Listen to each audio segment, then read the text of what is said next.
لي فيلم يحكوا حكايات وإحنا تاني قادرين نحكوا حكايات autour de ces films. بودكاست سيني ستوري سور تحيا السينما يهتم بالسينما، بالذاكرة، بالسبيكتاتور وبكل القصص اللي تنتج عن ذلك. هاد المرة راح نحكيو على فيلم إيطالي من إخراج باولو سورونتينو انتج سنة 2013 على جيب كومبارديلا والجمال العظيم كما شفتهم لاميس.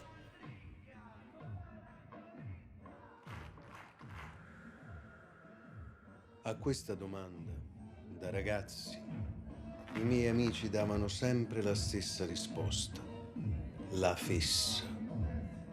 Io invece rispondevo: l'odore delle case dei vecchi. La domanda era: che cosa ti piace di più veramente nella vita?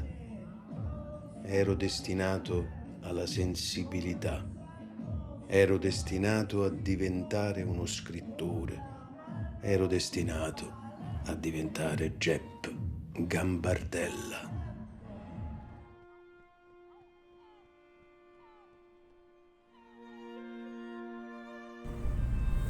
Je suis contente que tu aies regardé le film. Oui, j'ai adoré. C'est un film qui لازم يتشاف plusieurs fois. Parce que chaque fois tu vas tout découvrir ça. Je vais mettre ça ici. هذا تاني. هذه دنيا. هذه دنيا d'accord. قلت لك عاود شفتو وفكرني راني نونجستر. ما كاينش مشكل. هكذا باش بعد طالب كاين مونتاج. لا كاين واش حبيت. فكرني في It Must Be Heaven. إلا شفتيه. نو بصح فكرني ça me dit quelque chose. فيلم تاع إلياس سليمان. داكور اوكي بس بصح انا قلت لك اني سامعه به ولكن ما شفتوش. وفاش فكرني باسكو دائما كاين هذيك الشخصيه اللي تعيش الاحداث مي كمسي راهي عايشه بمعزل عن الاحداث. صدق تاخذنا معاها باش نشوفوا واش راهي تشوف هي ونحسوا هذاك لو ديتاشمون بينها وبين سكاني اون تران دو فيفر. دايوغ كاين واحد كيما قاعده نعاود نشوف لي فيديو هكذا تاع الفيلم باش بون يعني بون بيان سور ما كاينش لا فيديو كومبليت على يوتيوب دونك قاعده نشوف كلكو فيديو جوستومون باش نتفكر بعض التفاصيل هكذا وقريت واحد لو كومونتير كي تري انتريسون على الشخصيه الرئيسيه تاع الفيلم اللي هو جاب كومبارديلا. يقول لك هذا جاب كومبارديلا داير كوم ان ديو يعني اله هكذا راهو يتفرج على روما ويتفرج على الحياه حتى حياته هو ثاني جوستومون بهذا لو ديتاشمون يعني كانه منفصل عليها اكزاكتومون. دونك كاين افيكتيفمون كاين هاد لا نوسيون دو ديتاشمون واللي هي لا ديستانس هكذا اللي يشوف بها سي تو فو المبدع الحياه اي كومبري حياته اي سي لو ديتاشمون هذا اللي يخلق الابداع aussi باسكو سي انا بون هذه وجهه نظر تاعي si on est complètement impliqué émotionnellement شغل كاين حاجه اللي تخلينا ما ناخذوش المسافه اللازمه للابداع باسكو دائما لازم ناخذوا مسافه بيننا وبين الاشياء اللي تصرى بيننا وبين الاحداث سواء يعني بون تخصنا ولا تخص المجال العام. دونك المبدع بالنسبه لي دائما هو هذيك المسافه يعني او القدره على انك تاخذي هذيك المسافه بين الاشياء التي تحدث. دونك انا ثاني هذو من الاشياء يعني اللي لفتت انتباهي في الفيلم. دونك ايفيكتيفمون كاين سيت نوسيون دو ديتاشمون. وعلاش انت خيرتي لا غروند بوتي باسكو لي ايكريفان هو ثاني وعلى خيرته باش نشوفه على خيرتي باش نهضروا عليه باش نهضروا عليه بون باسكو ديجا كانت بزاف شروط على البودكاست. بون ديجا كان لازم نكون شفته في اون سال دو سينما. بون دابور سي parmi les plus beaux films اللي شفتهم في حياتي. بون et شفته في une salle de cinéma parce que تاني il est accessible. Non, je pense que tu l'as regardé sur Netflix, non ou là où sur quelle plateforme? شفته في تيليجرام. D'accord. La chaîne تاع سلمى قويدة. D'accord. Très bien, très bien, super. déjà من قبل بعثت لها ميساج قلت لها كي عندك صداقة فنية جارية. Très bien parce que justement parce que شرط تاع البودكاست كان لازم الفيلم يكون accessible. c'est-à-dire إذا واحد يحب يتفرجوا يقدر يلقاه. لأنه sinon j'aurais parlé de d'autres films. Mais bon, la grande bellezza ولا الجمال العظيم c'est واحد ثاني من plus beau film ou c'est parmi mes plus belles expériences cinématographiques dans le sens de visualisation يعني ظروف المشاهدة كلش يعني كل ما يدور حول الفيلم باسكو بون انا تفرجتو كيما خرج براتيكمون تفرجتو en 2013 باسكو هو خرج في ماي 2013 تفرجتو في سبتمبر le 21 septembre 2013 bon parce que كيما قلتي لي قلت لك رحت j'ai retrouvé un ancien post Facebook parce que بعد ما تفرجتو j'ai écrit un juste هكذا un post en italien بما معناه bon la grande bellezza او la grande beauté what else كيما la publicité تاع جورج كلوني c'est-à-dire y a rien à dire donc وتفرجتو في باريس تفرجتو juste c'était après le festival de Cannes parce que هو كان في la sélection officielle تاع le festival de Cannes في 2013 ويعني حاجه غريبه بزاف ما دا حتى بري في الفيستيفال دو كان يعني كان لازم يستنى حتى لي اوسكار باش دا لوسكار دو ميور فيلم اترونجي ويل باغي بون في كان ما داش aucune distinction parce que قالوا له بون شوفي يعني الاحكام الغريبه قالوا له سي فيلم كي مونك دوريجيناليتي يعني هذا الفيلم يفتقد للاصاله باسكو يشبه بزاف لا دولتشي فيتا تاع فيليني وي دونك بون c'est pas faux mais pour dire بلي هذا الفيلم يفتقد الاصاله c'est quand même exagéré دونك تفرجتو في باريس بون باسكو هذاك الوقت بون كنت نروح لباريس بزاف وتفرجتو في لو سينما لي بي دو بوا parmi mes cinémas préférés جاي في هذا السينما جاي في لا رue مفتار يعني الحي الاسطوري بالنسبه ليا باسكو بون عاشوا فيه شخصيات مهمه كيما هيمينغواي كيما فيرلين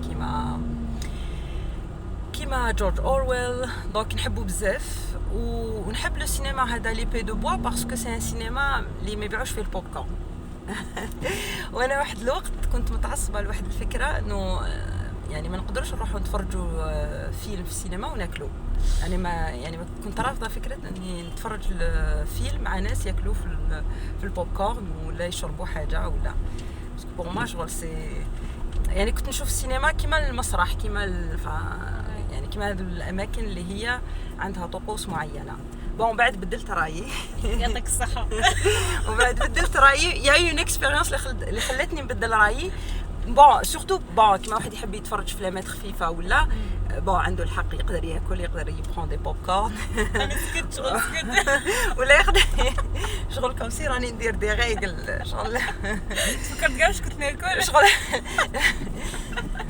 لا ميتريس ديكول اللي راهي تحط دي ريغل بون سي ان بو ستوبيد مي نو بصح بون كاين دي فيلم فريمون نو فرانشمون بلو سيريوزمون كاين دي فيلم كيما لا غروند بوتي كل تفصيله فيهم مهمه شاك بلان مهم شاك كلمه مهمه دونك فريمون يعني يحتاجوا اون كونسونطراسيون يعني تركيز كامل يعني لازم واحد يكون فريمون مركز باش يقدر يستمتع وباش يقدر يشوف يعني معظم الاشياء اللي لازم تتشاف وبيان سور بون هذا سو جور دو فيلم لازم يتشافوا اكثر من مره دونك قاعة السينما دونك قاعة السينما اللي شفت فيها الفيلم لي بي دو بوا دونك سي بون سي ان بيتي سينما فيه دو سال جو كخوا بون انتر بارونتيز ce genre de salle اللي ما يبيعوش بوب كورن لو تيكي il est moins cher donc ça c'est un avantage et en même temps تكوني فريمون مع ناس فريمون جايين باش يتفرجوا فيلم يعني ماشي جايين برك باش يعقبوا وقت يا سوفونير اللي بقى لي سي بعد ما خلص الفيلم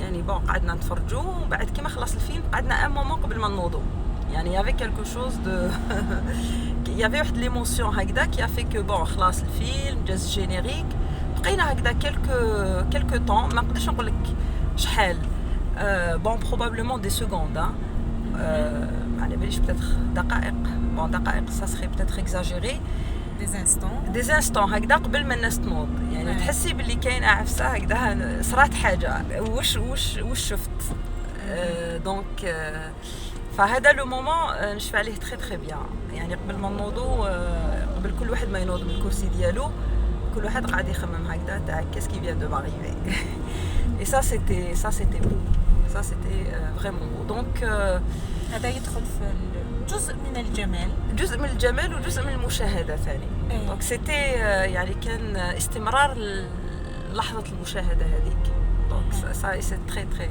امبورطون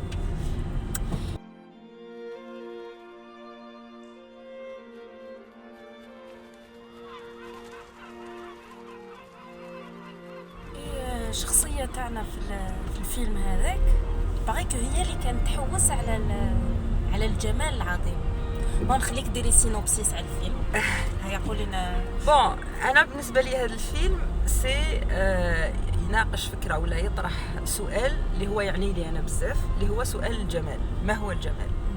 انا هذا السؤال يعني لي بزاف ملي كنت صغيره، يعني انتبهت في سن مبكره باللي الجمال هذا سلطه، يعني سي une sorte de pouvoir.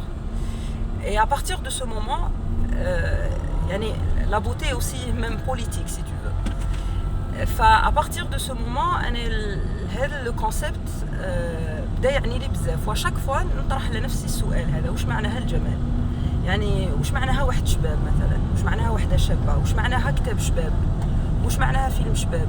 دونك بون اي وهذا الفيلم il pose cette question entre autres parce que bon يطرح اسئله بزاف بصح entre autres هاد لا question. وانا quand j'avais 15 ans bon ما على باليش اسكو لازم نحكي هذه دركا ولا بون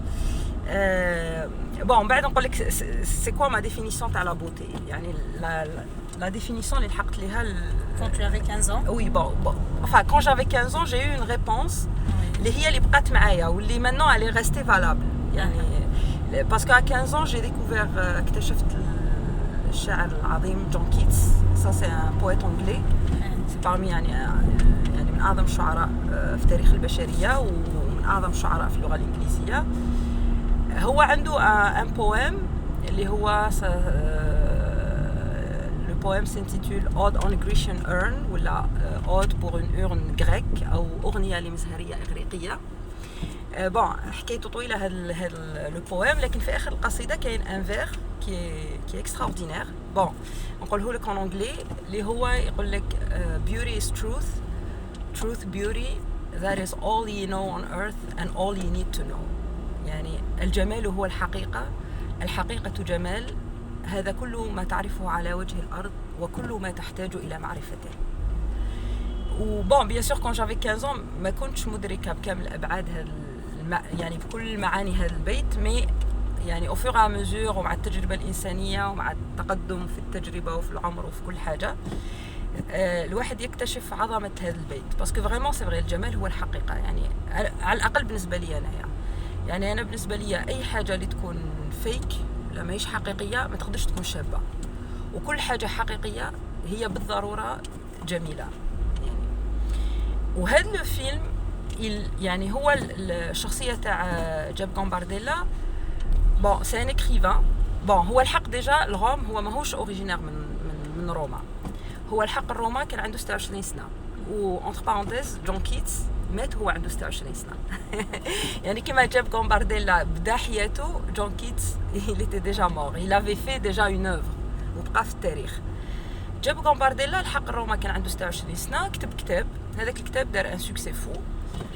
دونك كيما il a eu هذاك لو سوكسي، دونك دخل في ما يسمى بلا سوسيتي موندين ولا كيما يقولوا باللغة العربية المجتمع المخملي تاع روما، ولا صحفي مشهور، صحفي ثقافي، يعني كما يقولوا ولا سلطة تقييم ثقافية. يعني هو اللي يقول باللي بون ce livre est bon, cette œuvre d'art elle est intéressante. ولا معروف في الأوساط الثقافية تاع روما، ولا عنده دراهم، ولا عنده ان سوبرب ابارتمون اللي يطلع الكوليزي لو سيت هيستوريك تاع الأشهر في روما. مي قعد 40 سنة ما عاودش كتب حتى حاجة واحدة أخرى. دونك يعني الكاتب يعني بقى معروف بشخصية الكاتب اللي كتب كتاب واحد وما زادش كتب حاجة واحدة أخرى. وديجا هذه في حد ذاتها كانت أزمة بالنسبة ليه.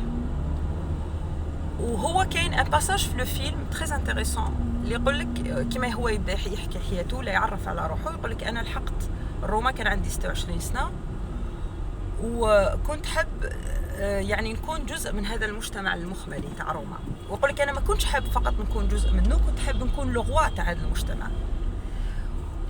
وش يقول لك بلي انا كنت حاب نكون لغوا تاع هذا المجتمع، بمعنى انه انا كنت نحب نحضر باسكو في هذو لي سوسيتي موندين بون كاين طول طون دي فيت ودي ريسبسيون، كاين يعني تجمعات تاع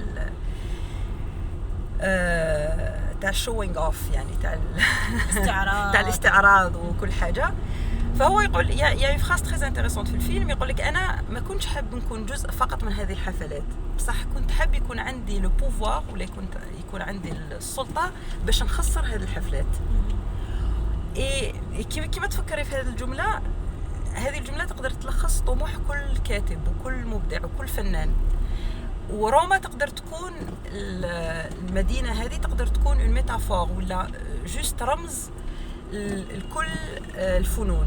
يعني مثلا واحد كيما يلحق للشعر هو يحب يكون الملك تاع الشعر، وانك تكوني الملكه ولا تكوني يعني احسن واحد في المجال تاعك معناها انك تقدري تخسري الحفله تاع هذاك المجال.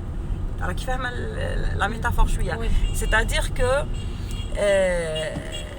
الحفله بمعنى لي كود لي نورم، باسكو جوستومون في هذه الحفلات تاع لي سوسيتي موندين يا دي كود، ماشي كيما حفله شعبيه ولا ناس عرس شعبي ولا ناس تذهب بطريقه عفويه. نو، في هذوك الحفلات كاين دي كود وكاين دي نورم وكاين ان كود فيستيمونتير ولازم تلبسي بطريقه معينه، وكاين كيما اي دومين ارتستيك كيما السينما كيما الشعر كيما الادب كيما تلحقي لهم تعرفي بلي ديجا دي ريغل. دونك تحسي بلي درتي حاجه كيما تحسي بلي ديجا تو ايتي اكسبتي في هذه لا سوسيتي.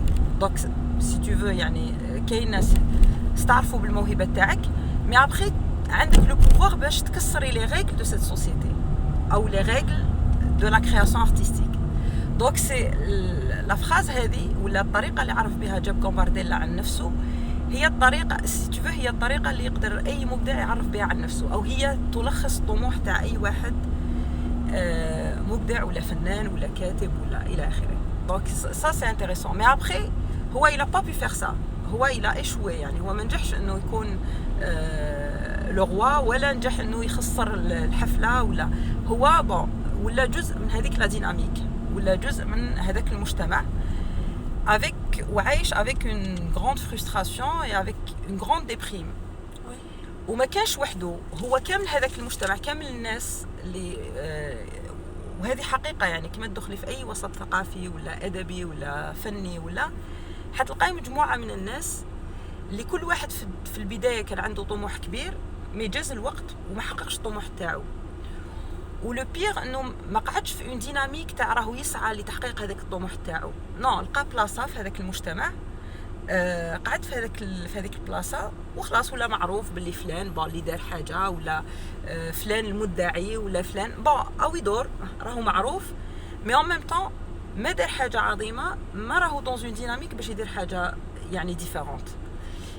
فاسي كيما يقول لك بالنسبه ليا الفيلم الشيء اللي وراه على النخبه والنخبه الثقافيه والفنيه يمثل يعني واقع ماشي موجود برك في روما ولا، ولكن موجود نظن في كامل الاوساط الثقافيه والفنيه في العالم كامل.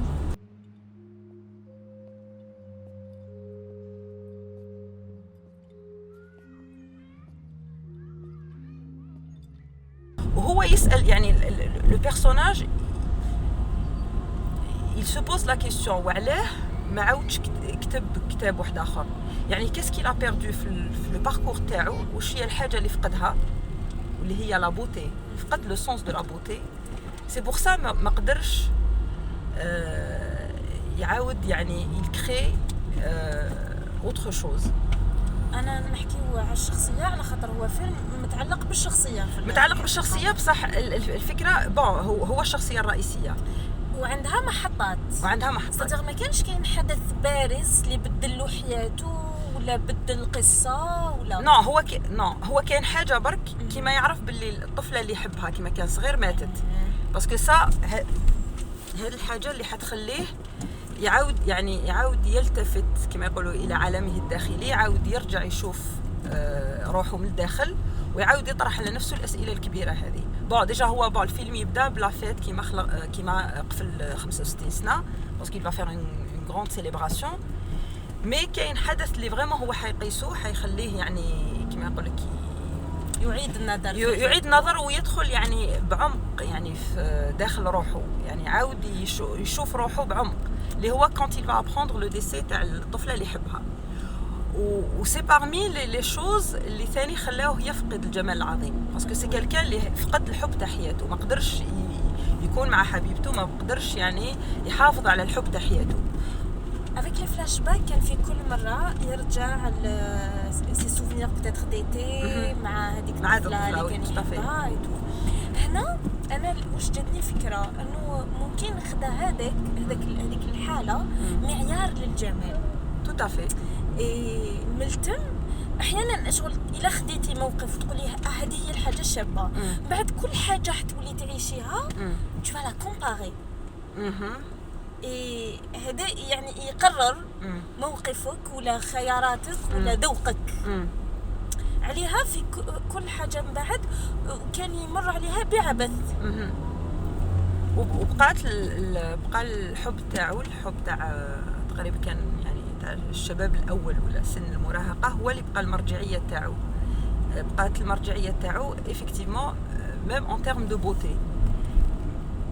وهذا ياكد الفكره باللي يعني الجمال شيء داخلي ثاني. هذا الفيلم بون فيه يعني فيه شقين ولا اللي هما يعني يمثلان اذا صح التعبير مفهوم الجمال حتى في الفن الكلاسيكي اللي كانت بيان سور طاليان هي المهد تاعو والمكان اللي ازدهر فيه هذا الفن الكلاسيكي العظيم، اللي هو كاين جمال ظاهري مبهر، يعني مبهر اللي هو تشوفيه تقولي واو، ونفس الجمال اللي تلقاه في فيلم سورنتينو، لانه كاين جمال بصري اللي يعني حتى ولو ما كيف فاهمه والو تشوفي برك لي بلان وتشوفي ليماج وتشوفي حتى ولو ما كيف فاهمه والو في الفيلم، بصح تحسي بلي كاين اون بوتي هكذا فيزوال اللي تقدري تشوفيها. مي اون ميم طون هاد لا بوتي ما عندهاش معنى غير اذا كانت جايه من حاجه داخليه.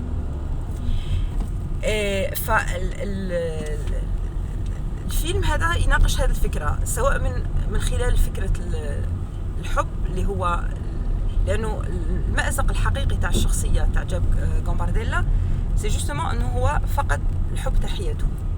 هو حساس جدا. وي سي نورمال باسكو سي ان ارتيست، سي ان اكريفان. وبدا بها قال لك انا جاب غامبارديلا وقدري انني نكون شخص حساس جدا. بور دير بلي قدري اني نكون مبدع، قدري اني نكون فنان، قدري لانه ما تقدرش تكوني حساسه جدا وما تروحيش يعني الطرق التعبير غير المألوفه ولا غير المتداوله، غير لازم تروحي ان اكستريم في طريقتك في التعبير عن نفسك. راح تكون الامور معقده كي نكونوا حساسين. طبعا لانه الحساسيه معناها باللي الواحد مش معناها واحد سنسيبل، يعني مثلا الواحد عنده اون اليرجي، يعني حتى فيزيكمون واحد اللي يكون عنده اون اليرجي اللي هي ثاني بالعربيه اسمها حساسيه. سي انتريسون يعني لا تيرمينولوجي بالعربيه معناها كما تكون اي حاجه في الهواء يعني ما يقدرش يتنفس بطريقه طبيعيه. فنفس الحاجه بالنسبه للارواح الحساسه. الارواح الحساسه هي ارواح تنتبه للتفاصيل اللي الناس العاديين ما ينتبهوش ليها. الانتباه هذا المستمر كما تنتبهي مره هكا مره على مره ما هيش مشكل، بصح الانتباه المستمر، اليقظه المستمره هذه بفعل الحساسيه ولا اللي تسببها الحساسيه هذه تخليك عايشه في حاله قلق دائم، باسكو تشوفي كلش يعني حتى هكذا مشهد طبيعي هكا ما فيه حتى حاجه، دراري صغار يلعبوا انت تقدري تلتقطي تفصيله صغيره اللي تقدر تكون يعني بدايه القصيدة، بداية الفكرة تاع فيلم، بداية القصة، بداية الرواية، ولكن أيضا يعني تقدر تكون أيضا بداية الأسئلة متعبة واللي ما عندهاش أجوبة في الأخير، في عوض أنه أنت فقط تستمتعي بفكرة أنك مثلا كتشوفي برك دراري صغار راهم يلعبوا ولا تروحي تلعبي معاهم ولا تستمتعي بهذيك لحظة الانسوسيونس، اللامبالاة اللي عند الأولاد. فانت يا اوليو ما تستمتعي بهذيك اللحظه تقدري تروحي لمكان واحد اخر، فبلا شك الحساسيه متعبه. يعني هو قالها في السياق باش نعاود نرجع هكا المشاهد في الفيلم كي سقسوه ما اكثر شيء تفضله في الحياه يقول هم رائحه البيوت الكبار في السن. انا اسمي جيب غامبارديلا وقدري ان اكون حساسا، وقالها افيك تريستيس هكذا. هو علما انه هو في الفيلم كامل في حالات معينة وين كان يتعرض لمواقف محزنة حسب ما هو متعارف عليه ما يقولش راني حزين، يقول أشعر بالغرابة. هذا سي دي ديتاي ما شفتهمش بزاف انا 10 سنين.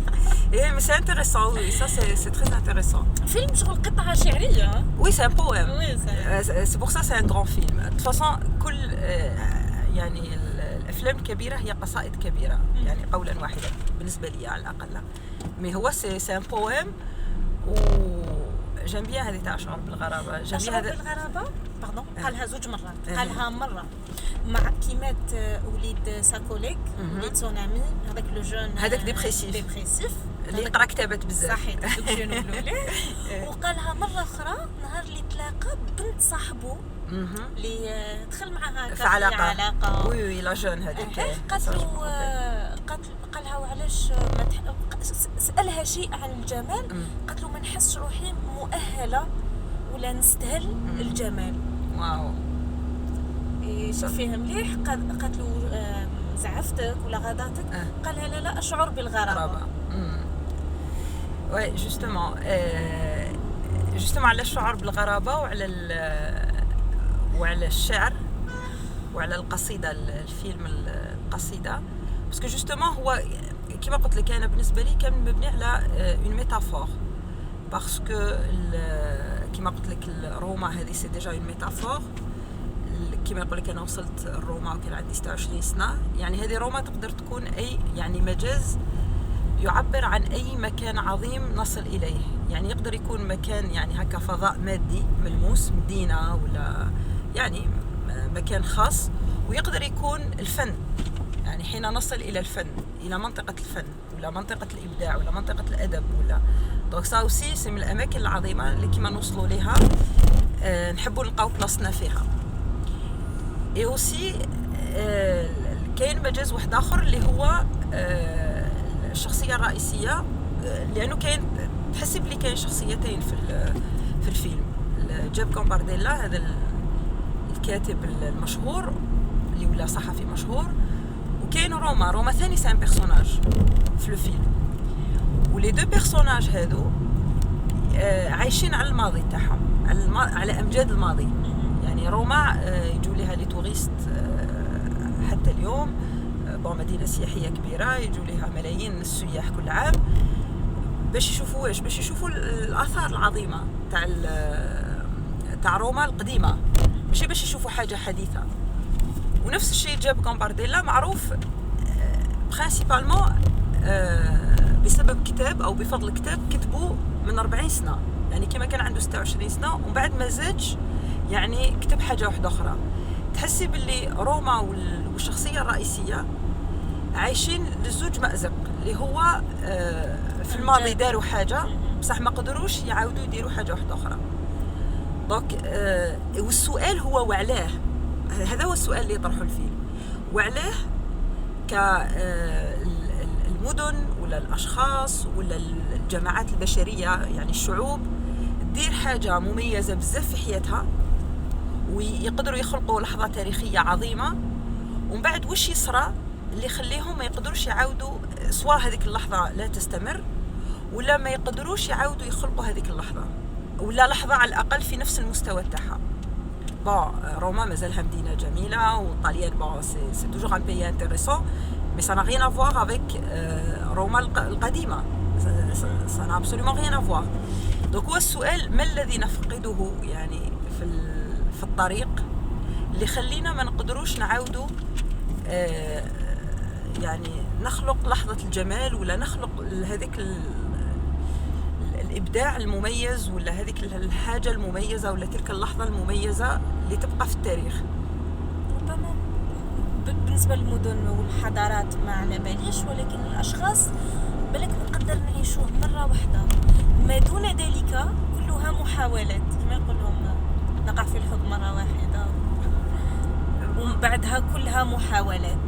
هكذاك نعيشوا الجمال ولا المجد مرة بعدها بالك امر ما نفريوهاش مع دواتنا، باسكو كومبارديلا كان عنده محاولات انه يلقى الجمال مره واحده اخرى، ايه هذا واش صرا وهذا واش صرا في الفيلم.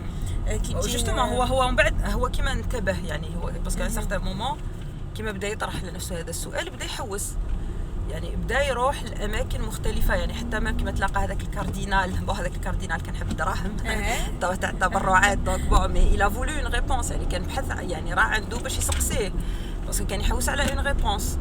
ومن بعد راح كيما تلاقى هذيك الراهبه هذيك اللي تشبه شويه لا مير تيريزا ثاني حب يلقى عندها الجواب.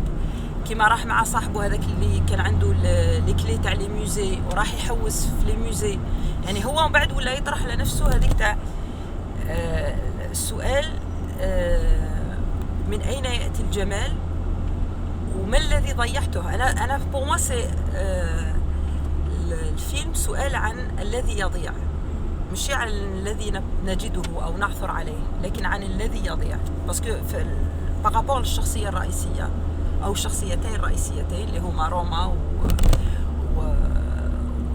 وجاب غامبارديلا وحتى الشخصيات الفرعيه يعني باسكو هو يوري لك شخصيات واحده اخرى جوستومون من هذاك المجتمع تاع المثقفين والليليت والمناضلين اي تو. داير كاين هذيك لا فاموس سين في الروف هذيك او في التيراس هكذا ويكونوا يقصروا ومع هذيك المناضله السياسيه اللي كتبت جو سي با كومبيان دو ليفر وتبدا تقول له 11 ليفر وتبدا تقول له انت ما درت والو في حياتك كتبت كتاب واحد ومن بعد هو يقول لها انت ثاني ما درتي والو نقول يعني هو الى ايزيتي يعني باش يقول لها ولكن هي اصرت فهو قالها ثاني يعني اللي كانت فيغيتي تاعها قالها يعني الحقيقه المره اللي هي ما كانش حابه تشوفها بلي انت ثاني ما درتي والو. قالها بلي احنا كامل ما درنا والو واحنا كامل مجموعه من المحبطين.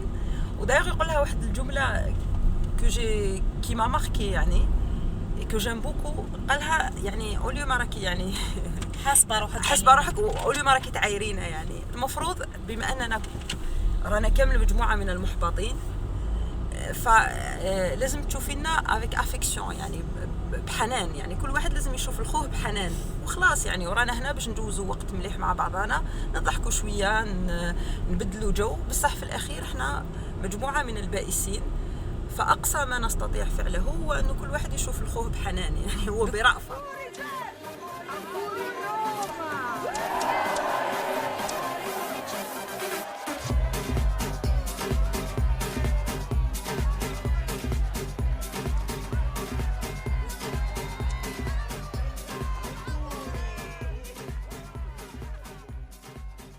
شوفي دوك نولي الشخصيات بصح دوك رانا في تيليمني هذا جزء من الذاكره الجماليه هذه يعني واش نقول لك واحد من اماكن الطفوله العظيمه بالنسبه لي وانا بكل موضوعيه نشوف باللي حي تيليمني وهذا البولفار يعني نهج كريم بالقاسم هو اجمل نهج في الجزائر كامل ومن اجمل الشوارع في العالم انا اللي شفتها يعني هذه ذائقتي الشخصيه وفريمون يعني جي فواياجي تو يعني نشوف باللي كمان شفت مدن جميله جدا لكن انا نشوف باللي الحي تاع تيليمني مميز بزاف بزاف بزاف ومن اجمل الاماكن واقربها الى قلبي واقرب مكان الى قلبي في العاصمه دو فاسون وتقريبا في كامل التراب الوطني وفي العالم وفي العالم.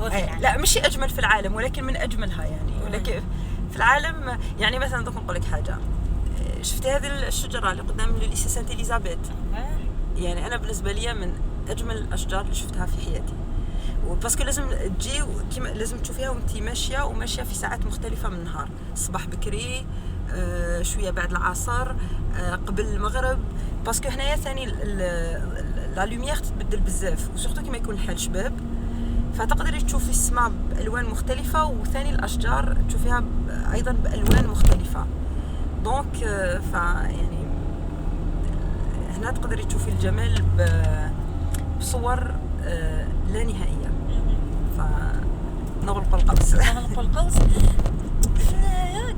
كيما صرا بانا نهضروا غير على غامبارديلا ما هضرناش على سورونتينو اللي هو خلق اي غامبارديلا اي لو فيلم تافي من تاليفه جيم بيان سا كي المؤلف يخرج الفيلم تاعو.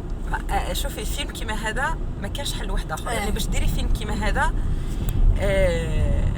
على بالك كما قالوا له سورنتينو كما قالوا له جوستومون الفيلم تاعك يشبه دولتشي فيتا تاع فيليني كمان. هذه الجمله بالنسبه لواحد يعني مبدع انا فوق ما يعني فيها توجور حساسيه، يعني صافي توجور كالكو بار مال، يعني كما واحد يقول لك بون درتي حاجه تشبه الحاجه اللي دارت من قبل.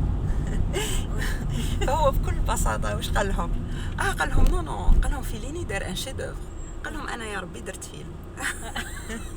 هكا وفرحان، يعني قالها ماشي زعما زعف ولا كما قالوا له ولا نو، يعني هو متاكد باللي فيليني هذا عظيم وعبقري، وهو يعني يا ربي دار فيلم، مع انه هو دار فريمون قطعه فنيه يعني il a voulu faire quelque chose d'impressionnant كما قلت لك. يعني le film aussi porte bien son nom. oui porte. Ah oui, tout à fait. يعني non c'est الجمال العظيم. ce film c'est vraiment the great beauty.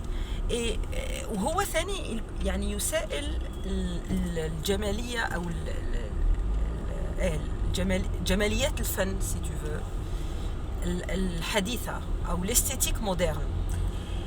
هو عنده يعني هو ديجا جو سونتي بلي سورنتينو عنده مشكل مع لا فيزيون مودرن تاع الفن. سي بور سا il a fait un film dans une vision classique ou même des plans avec هذيك كيما قلت لك لا بوتي كلاسيك، c'est-à-dire la beauté impressionnante، c'est-à-dire تشوفيها تقولي واو، لازم تخرجي تقولي واو، لازم في كل بلان تقولي واو. باسكو aujourd'hui ثاني رانا عايشين في عصر غريب شويه، يعني واحد يجيب لك بنانه ويلصقها بسكوتش تولي ان غروند اوفر دار. هو رجع لهذه المساله جوستومون هو ناقش هذه المساله.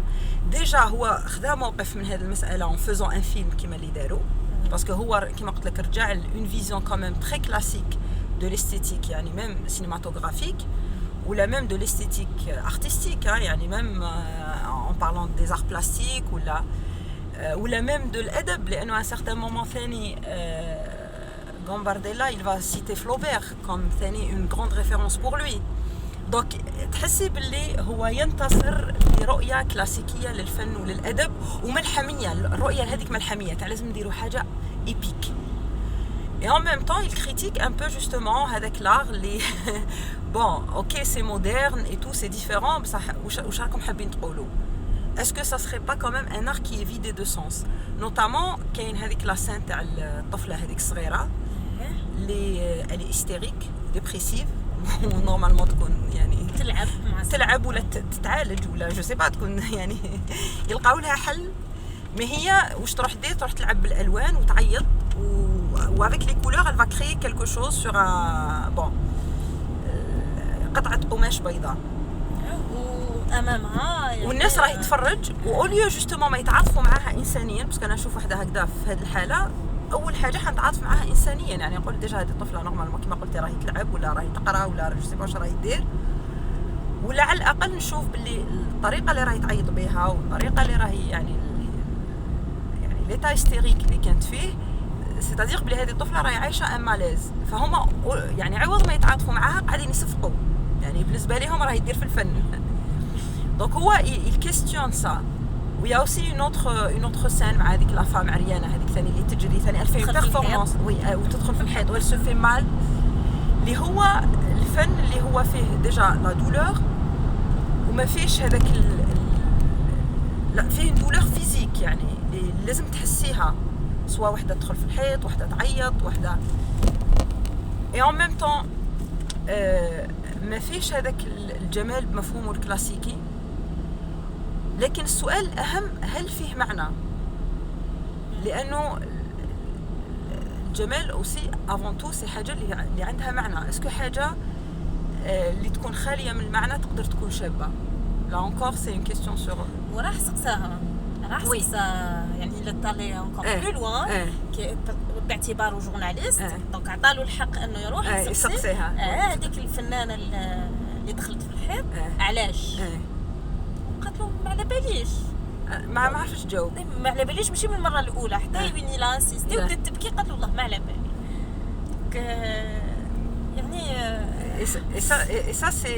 ça c'est un questionnement تاع justement تاع يعني تساؤل حول الطرق الحديثه في التعبير. دونك دونك الفيلم هو مجموعه من الاسئله ومنتو مجموعه من الاجوبه، على خاطر كيما هنايا يخلي لك بلان دو كيسيون، وعلاش كيفاش ما المعنى من ذلك ما المغزى. او ميم طون الشخصيات اللي كانت محيطه به كانت كانها قطع تاع بازل، كل واحد يعطي له اجابه معينه. لا مامون كي تانكيت على سون فيس، هذيك لا جورناليست اللي كنت سيتي دونك شويه اللي حاسبه روحها عليهم وهي ما كان والو، سو لوتر اللي يبهر وحده يحبها ويدير هو فنان ويكتب والناس تتفق له وهي ما على بالهاش به، وكان يكتب على جنب باش يعجبها. كي دوطخ المهم سورونتينو قدر يقدم الشخصيات بالموازاة، واللي في كل مره كانت تحاول تجيبه على واش كان يقلق فيه. من الصوره الاولى نفهموا انه هذا الشخص مقلق ويحوس على حاجه معينه. هو سورتو يكروفي دي زابسي باسكو كان يلقى دي ريبونس، يعني لانه في الاخير يعني جو بونس با بلي الفن يعني لازم يلقى دي ريبونس، مي هو الفن يكريف دي زابسي.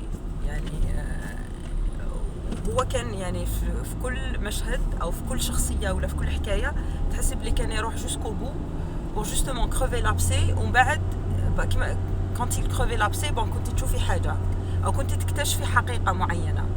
هو اشاك فوا يعني كان يحاول يصل الى حقيقه الشخصيات او الى جزء من حقيقه كل شخصيه، وهذا في حد ذاته يعني جمال.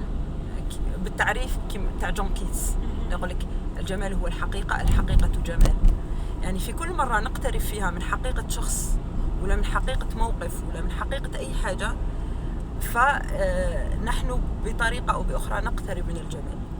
دونك جو بونس بلي سي اون تونتاتيف اوسي بون ديجا باش يطرح الاسئله هذه كامل او باش على الاقل يلابورد سو سوجي، ولكن وهو يحاول انه يتطرق لهذه المسائل المختلفه كان في كل خطوه يقترب من حقيقه معينه ويقترب من جمال معين. et ça c'est déjà en soi c'est énorme.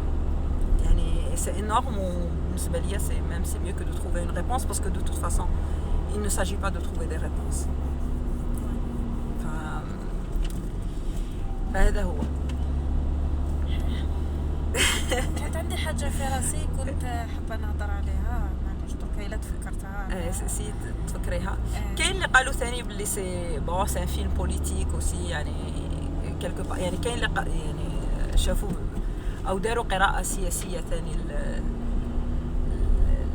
للفيلم، ولكن هو جوستومون هو يهضر على جوستومون فكره لا ديكادونس او الانحطاط على المستوى الفردي ولا على المستوى الجماعي.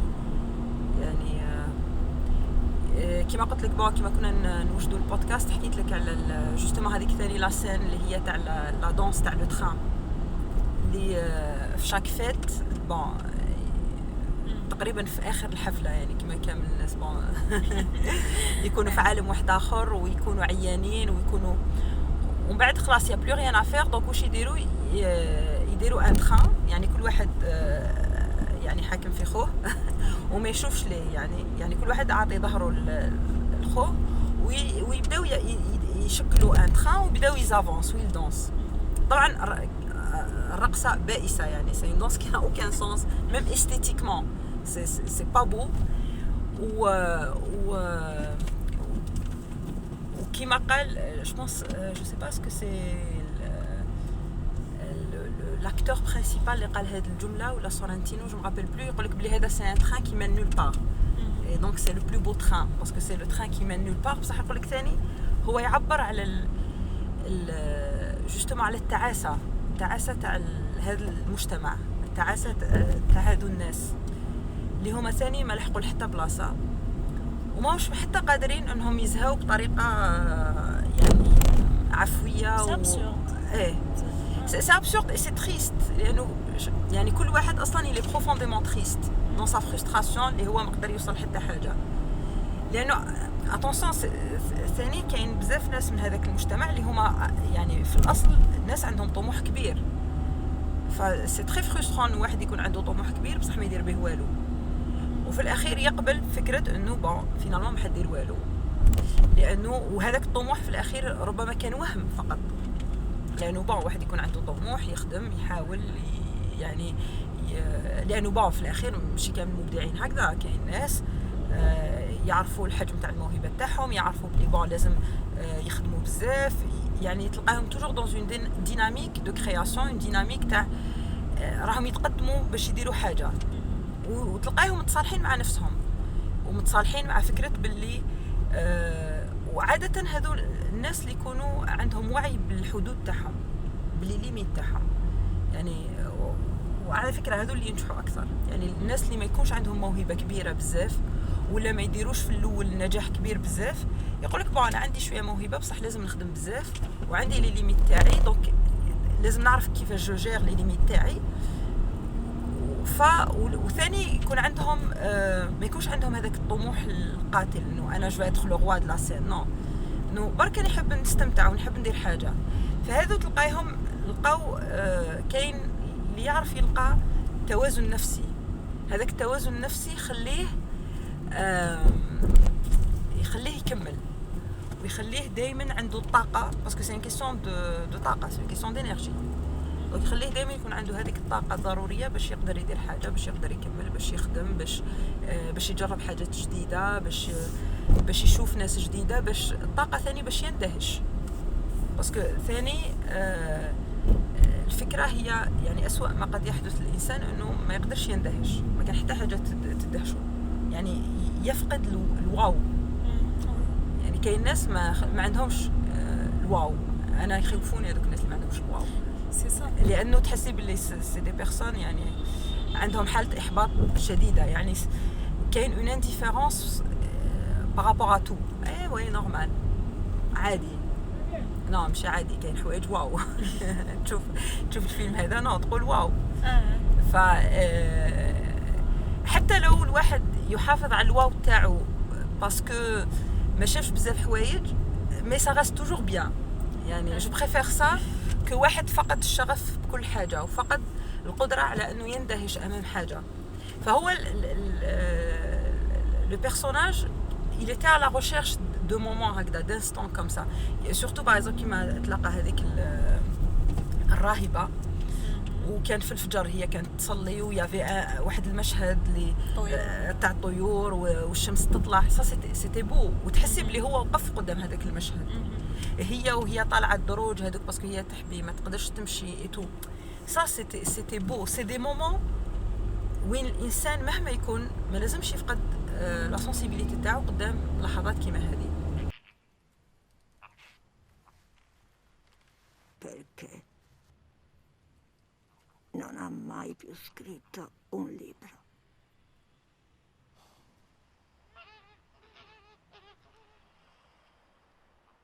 Cercavo la grande bellezza, ma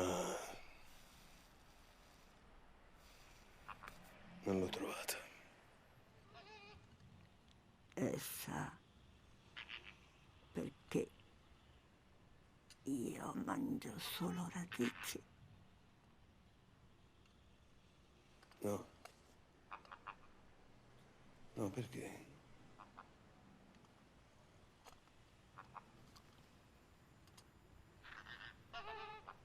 Perché le radici sono importanti.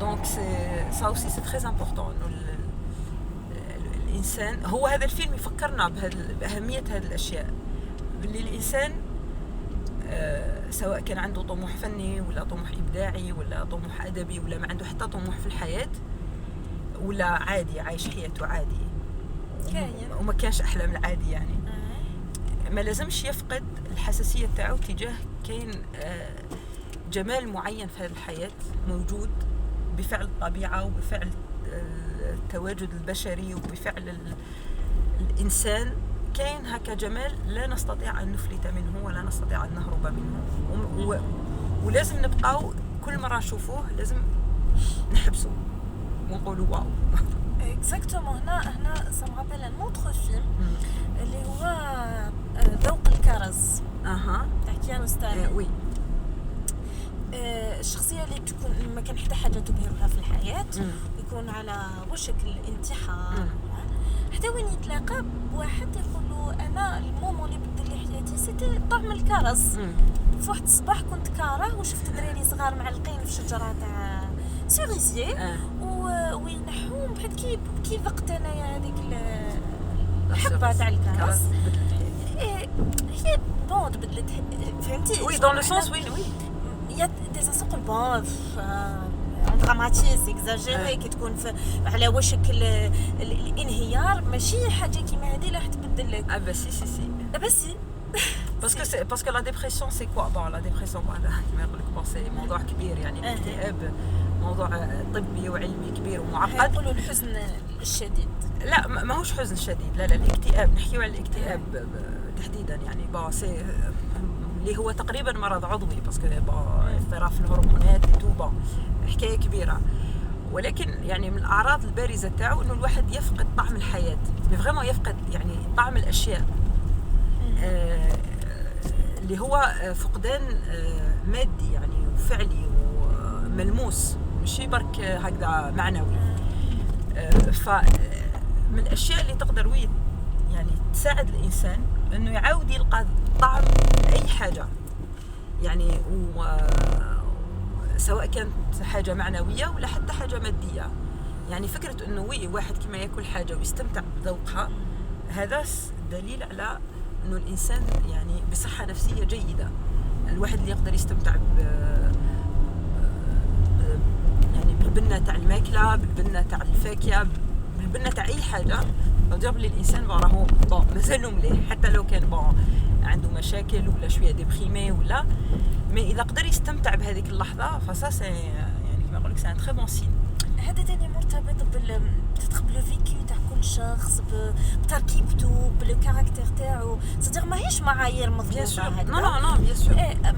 هنا على افتراض انه ذوق الكرز يفكر مانيش عارفه انايا في ان سوفنير. نو مي لي سوريس سي تري بون بليس. حب الملوك، داير حب الملوك، جادور هذه الكلمه. سي فريمون يعني اللي لقاها عرف كيفاش يعبر بالضبط، كيف يصف بالضبط هذا الكائن. نحب الملوك فريمون. نو البنه تاعو اكستراوردينير يعني سي مش عارفه ابخي وي كل واحد والذائقه تاعو، كل واحد كيفاش يستطعم الماكله. بون سا سي ثاني سي تري كولتوريل مي بون انا بالنسبه لي سي اكستراوردينير. دونك فوالا، دونك من الاشياء صح اللي تقدر تبدل حياتك ديكوفرير طعم الكرز يعني او الحب الملوكي. درك انا كي كملت الجمال العظيم قاعده نقول لو كان يسقسوني باش نحكي الفيلم ونروح نحكيه لشخص اخر، واش راح نقولوا حكايه تاع شوفي بنادم. حنقول حاجه وبعد اقول لك. واحد الوقت كنت نقول باللي اجمل الافلام واجمل الكتب هي اللي ما نعرفوش نحكيوها، وسا سي فغي يعني الى حد ما. هذه الحكايه يعني هذه الفكره صحيحه، لانه وجوستومون في الفيلم كما الشخصيه الرئيسيه تذكر فلوبير، يقول لك انا عندي حلم كما فلوبير، باسكو فلوبير كان حاب يكتب كتاب على والو، كان عنده طموح انه يكتب كتاب على لا شيء، اللي هو كتاب ما فيش موضوع ولا بصح هو يكون جميل في حد ذاته بالاسلوب تاعو، برك بالاسلوب بالبناء تاع الكتاب، باللغه، يقدر يكون هو هكذا، يقدر القارئ يستمتع به حتى ولو ما كانش موضوع في الفيلم. اي جو بونس باللي الجمال العظيم يقترب من هذه الفكره، لانه افكتيفمون ما كاش حكايه يعني، ما كاش والله غير بدات هكذا ومن بعد العقده ومن بعد صرالو هكذا. نو مي بون ابري سي اون بو راكونتي، تقدري تقولي وي سي يحكي حكايه كاتب. لا فيت تا ريبونس سوفيزونت، خاطر طمأنتيني. كنت نقول انا دركا كيفاش راح نحكي هذا الفيلم، واش راح نقول لهم. Ben c'est ça, c'est pour ça c'est un film اللي نقدرش تفرجيه بالبوبكورن parce que c'est ça aussi, c'est un film. non mais c'est vrai انا نصنف les films des films popcorn et des films non popcorn catégorie popcorn ou la catégorie ماشي popcorn c'est vrai parce que c'est يعني ما كاش حكايه او حتى كنت تحكي الحكايه اعتقد انه ما حش حتكون جذابه يعني الشخص ما يقدرش يستمتع بفكره انه راني نشوف فيلم على والو فقط يناقش فكره لانه هو يناقش فكره وبعد واصلا حتى الشخصيه هي عباره عن مجاز وروما عباره عن مجاز يعني حتى الشخصيات واش يقولوه هو يعني هي عباره عن مجاز فقط فتقدر الفكره يعني الفيلم ما يكونش مغري بالنسبه لواحد نوع حاب يتفرج فيلم برك باش ياكل بوب كورن ويجوز ساعتين ويستمتع وطبعا هذا يعني شيء مشروع من حق لا نو ça fait du bien يعني ça fait du bien et justement نرجعوا لون سين تاع لو فيلم تاع ذاك الطفل الديبريسيف اللي يموت ومن بعد ينتحر اللي هو à un certain moment tu me confirmes ça parce que انت غير كيما عاودتي شفتي الفيلم اللي هو عنده حالة اكتئاب حادة ويمشي هكذا ويسيت دي باساج جو بونس دان اكريفان معروف نسيت شكون à un certain moment جاب يقول له بطل ما تقرا الكتابات هذو هما اللي جابوا لك هذه حالة الاكتئاب لانه كاين نوع معين من الادب ومن الفن يجيب حالة اكتئاب يعني او على الاقل يدخلك في حالة من الاحباط لانه فيه يعني افكار سوداويه ولا في حتى مقاربه سوداويه ce qui n'est pas le cas par exemple تاع هذا الفيلم باسكو هذا الفيلم جوستومون يتطرق لاشياء تبدو حزينه ولكن سي تالمون بو يعني ساعتين شويه يخفف من حده الحزن ولا من وطأة الحزن ولا من وطأة الكآبه اللي كاينه لكن كاين اعمال خصوصا في الادب يعني انا هذه الفكره ومن بعد انتبهت لها ومن بعد مي وقتها جو مغابل كيما شفت هذاك المشهد يعني بون حبست هكذا 2 دقائق في عقلي قلت بون واحد لازم يعيد النظر فاش راهو يقرا ومن بعدها جو بونس واحد 3 سنين هكذا اكتشفت بلي كاين ادب اسمه ادب الاكتئاب كما مثلا الادب الروسي العظيم اللي هو فعلا عظيم بكل المقاييس الجماليه اللغويه القضايا الكبرى اللي ناقشها مي ابخي يعني الزاويه اللي يتطرق لها هذه المسائل الكبرى زاويه يعني مظلمه جدا يعني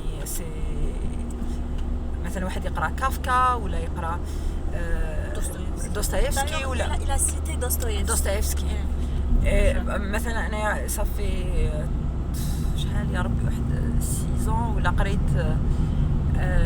une longue nouvelle تاع تولستوي هذه لا مور ديفان إيليتش سي une nouvelle très connue parce que يقول لك يعني اشهر قصه احتضار في الادب هو يحكي لحظات احتضار تاع شخص معين يعني تاع الشخصيه الرئيسيه اللي هو يكون موظف ويعرف بلي عنده مالادي غراف هو من الطبقه المتوسطه يعني ويعرف بلي عنده مالادي غراف وحيموت فهو يعاود يشوف كامل حياته ويعاود يتامل كامل حياته الى اخره وعلى فكره هذه لا نوفيل لا تخلو من السخريه يعني كان دي مومون وانت تضحكي يعني بس هو كيفاش يبدا يشوف في حياته وفي مرته وولاده في لا ديكوراسيون تاع الدار تاعو اكسيتيرا في العلاقه تاعو مع سي كوليك في الخدمه سي درول و سي فو باسكو tu te reconnais يعني alors que c'est quelque chose qui a été écrit مش عارفه dans يعني في au siècle passé ولا اللي قبل بصح هو يحكي واحد التفاصيل كانه راه يحكي عليك انت دركا يعني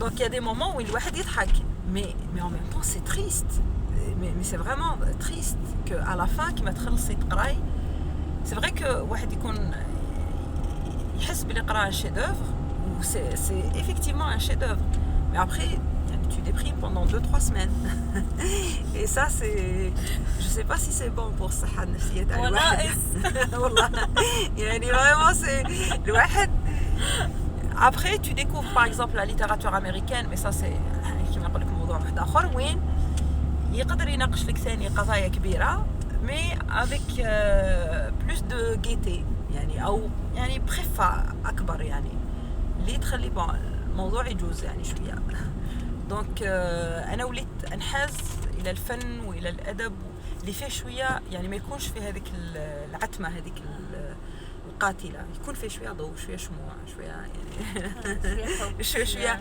لا شويه حاجه اللي واحد يقدر يتنفس وهو يشوفها يعني الى السينما واش فيها؟ الى السينما غزمه فكرتيني باسكو لو ليفر راهو عندي غزمه فكرتيني. الى السينما كانت محاوله للخروج من تلك الكآبه، لانه انا الديوان الاول تاعي كيما تقرايه مع انه كاين بزاف ناس يحبوه اكثر من الى السينما. نسيت حقيبتك كل مره باسكو نسيت حقيبتك كل مره سي بون الديوان الاول سي الديوان اللي كنت حابه يعني بون كتبت فيه ما يسمى بقصيدة النثر اللي هي القصيدة الحديثة في العالم كامل وفي الشعرية العربية، وكان فيه يعني كان قصائد كئيبة بزاف لأنه فيه مساءلة لفكرة الموت اللي هي بون جو لي با في لأنه باسكو حبيت نبان هكذا زعما عميقة وكذا با دو تو، لأنه باسكو اون فوا كلكان قبل ما ننشر الكتاب تاعي كاين واحد داير هذا جلي دي في واحد الانترفيو ولا واحد الكاتب هكذا طلع على المخطوط وقتها كان مازال مخطوط فقال لي قال لي تهضري على الموت وعلى الاخر والقبور وما على بالش شنو، قال لي حبت يعني تقلدي الكتاب هذوك تاع القرن الثامن عشر وتكتبي على هذه المسائل العظيمه. فانا ضحكت كيما قال لي هكذا يعني باسكو ما جاوبتوش باسكو بون كنت صغيره وبون مي قلت له في قلبي واش ماني حابه نقلد حتى واحد، انا شخص عشت الحرب كيما كان عمري 10 سنين، فانا كنت في مواجهه صريحه مع فكره الموت وفكره الموت بطريقه بشعه يعني، وانا كنت نلعب يعني كنت طفله صغيره، فالموت بالنسبه لي كان واقع، فكنت فريمون في مواجهه حقيقيه وواقعيه مع هذا الكائن وفي سن مبكره. ففي الديوان الاول خرجوا الاشياء هذه، خرجت المشاعر هذه، فسيتي يعني دي شوز سي فريمون لوغ مي بون الى السينما رحت المكان تجريدي اكثر يعني سي ديوان تري سيريبرال تري سيريبرال اللي هو يعني سيريبرال بصح يعني في حوايج حسي احيانا بون تو مديرا كما تقرايه قولي لي، لكن انا بالنسبه لي هو كان ديوان ذهني بزاف لانه فيه لعبه يعني لعبت على فكره انه ديت السينما كفن كميتافور، لانه باش تبني لا ميتافور في اللغه باش تصنعي المجاز كاين دي تكنيك باش تصنعي كاين بليزيور تكنيك في اللغه العربيه كاين بليزيور تكنيك الاستعاره الكنايه الى اخره التشبيه. انا خديت السينما في حد ذاتها هي لا تكنيك باش نعبر عن الحياه يعني هي المجاز اللي ديتو باش نعبر على فكره الحياه. ليدي اللي تري سامبل يقول لك الحياه سي ان فيلم دو سينما بون اوكي ويقول لك قبل واحد ما يموت حياته تمر قدامه كفيلم. دونك انا شغل بون بديت نلعب قلت اوكي سي لا في يعني اذا كانت الحياه فيلم دونك سي كوا شكون المخرج، سي كوا لو سيناريو، سي كوا لو مونتاج، سي كوا لو ماكياج، سي كوا لو بلاطو، سي كوا يعني فهذه الفكره الاساسيه تاع الكتاب. انا جو لو تروف درول بارفوا لانه هي كاين حاجه في الكتاب داير سي بور سا سو ليفر ما يحبوش لي كوميديان برينسيبو باسكو جو مو موك شويه، انا اسخر من فكره البطل الرئيسي يعني في هذا الكتاب. انا يعني بالنسبه لي جوستومون البطل الرئيسي هو هذاك الكومبارس، هو هذاك لو فيغورون، هو هذاك الانسان المهمش اللي حبيت نخرجه، اللي حبيت انا القي الضوء عليه يعني، لانه داخل كل واحد منا كاين هكا واحد الشخصيه نخبيوها، شخصيه ما تبانش او حسب يعني سا ديبون يعني كل واحد كيفاش يتعامل مع روحه، ولكن دائما كاين في اغلب الاحيان كاين هكذا شخصيه هامشيه مختفيه في مكان ما، وهذيك الشخصيه الهامشيه اللي هي لانه بون البطل في السينما في كامل في تاريخ السينما، وحتى اذا كانت السينما تطورت وبون مازالها تتطور والرؤى تتطور الى اخره. بصح يبقى البطل الرئيسي لازم يكون صغير شباب قوي. هذه الفكره استمرت لعقود وعقود في السينما. دونك انا اسخر من هذه الفكره، انا ندمرها تماما.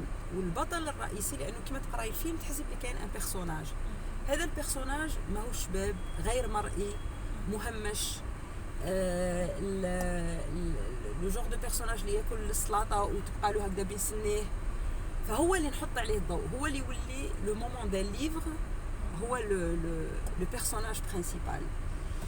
ف وكاين نوع من جوستومون السخريه تاع البطل الرئيسي. واش معناها البطل هذاك اللي يقتلهم كامل، يعني اللي على فا يجي هو المخلص؟ يعني انا حتى هذه الفكره لانه ما نحبهاش، يعني هذا الخلاص اللي هي فكره دينيه وفكره سياسيه وفكره اللي هو الخلاص يتعلق بشخص واحد. يعني هذه مصيبه، هذه باسكو بور موا كل واحد الخلاص تاعو يتعلق به هو، يعني كل واحد يقدر يكون مخلص تاع نفسه. ففي الفيلم في الكتاب كاين هذه الفكره.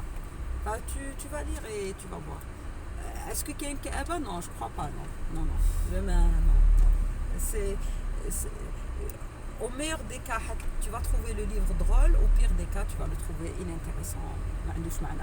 et ça aussi c'est كما نقول لك يعني معليش يعني نو اتس فاين، لانه نو باسكو هذا الكتاب ما كانش ان جوست ميليو، يعني ما كانش بون في كامل الناس اللي تلاقيتهم قراوه سواء حبوه بزاف سواء ما حبوش خلاص.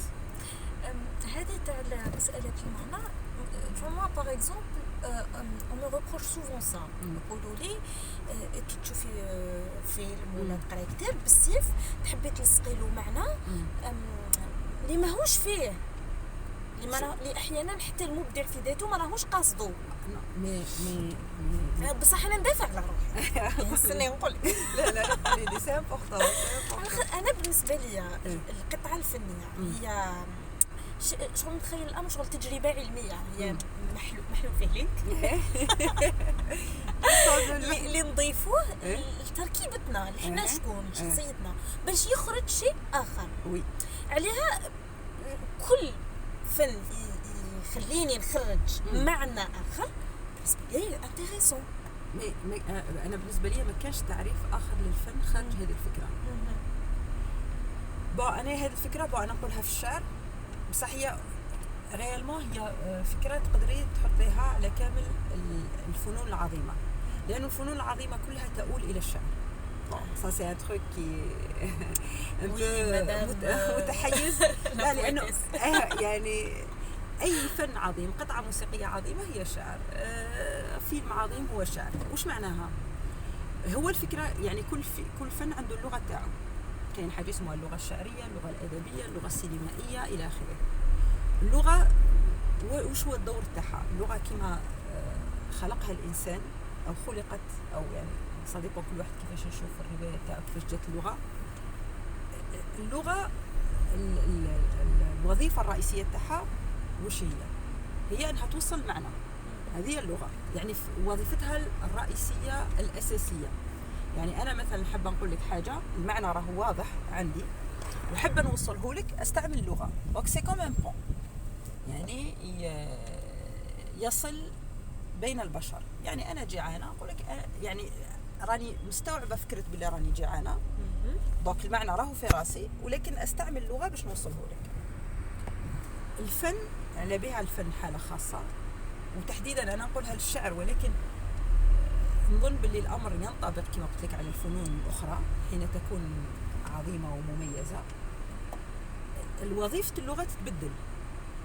اللغه في حد ذاتها تولي هي اللي تخلق المعنى، يعني ما توليش تهز المعنى، ما توليش فقط تنقل المعنى، تولي وظيفه اللغه انها تخلق المعنى. القصيده اللي كل واحد يقراها ويعطي لها اون ليكتور، باغ اكزومبل انا نهار اللي كما قرينا الفام بويم تاع جون كيتس، هذه تاع الجمال هو الحقيقه، الحقيقه جمال. قعدنا باسكو ستي على ليكول، قعدنا دي سيونس وحنا نحاولوا كل واحد يعطي اون انتربريتاسيون تاع هذا البيت. وعلاه واش وصلنا لهذه الحاله؟ اللي وصلنا لهذه الحاله هو انه الشاعر صاغ اللغه بطريقه خلاها عند كل قراءه تخلق معنى مختلف. دونك ما كاينش حاجه يسموها نو المبدع ما قصدش، نو جوستومون المبدع على باز ما كان يقصد والو. المبدع لو ديفي تاعو ولا الصنعه تاعو هو صنع لغه، هذه اللغه تقدر تخلق المعنى في كل زمان ومكان. سي بور سا لي غروند اوفر دار، الاعمال العظيمه الفنيه الادبيه ولا الفنيه ولا المسرحيه ولا تكون صالحه لكل زمان. يعني في كل مره الناس تقراها اولا تصرى حاله من لا كونيكسيون، يعني يكون تواصل مع هذيك القطعه الفنيه، يعني تخلق عاطفه، تخلق تاثر، تخلق حاجه عند المتلقي. واحيانا ثاني يعني بغض النظر عن العاطفه تكون تناقش فكره، هذيك الفكره ما زالت تشغل يعني بال البشريه، او ما زالت يعني حاضره كواحده من الافكار الاساسيه عند الناس. وهذو هما لي غروند اوفر دار. فما كاينش حاجه يسموها حاجه ما كانتش في الفيلم. اذا انا شفتها يعني كاينه، يعني اللغه تاع الفيلم كانت قادره انها تخلق هذا المعنى عندي. ماهيش مجموعه من الاسقاطات. الناس يقول لك نو راك ديري اسقاطات، اذا الفيلم يستحمل هذه الاسقاطات لا اوكي. دونك سي هو اللي فتح الباب. يعني اللغه السينمائيه ولا اللغه الادبيه هي اللي فتحت الباب والتواقي باش كامل هذه القراءات تدخل. سي با جوست ان ديلير يعني عند المتلقي، نو با دو تو. سي التميز تاع العمل الفني اللي يقدر يخلق هذه المعاني الكثيره. هاد فاصون انا سي كوم سا كو جو ديفيني العمل الفني الحقيقي. شكرا لك. العفو. كانت معنا الشاعره، حكينا بزاف. ما كما يقولوا الوقت ضيق والحديث شيق. شيء هذه الوقت ضيق والحديث يعني عباره يعني قديمه نوعا ما، ولكن elle est bien. Non, c'est très bien. سعيده جدا. يعني ضلنا بزاف. والله انا اسعد. كانت معي لميس سعيدي، شاعرة ومترجمة من الجزائر، قدر لها أن تكون حساسة أيضا.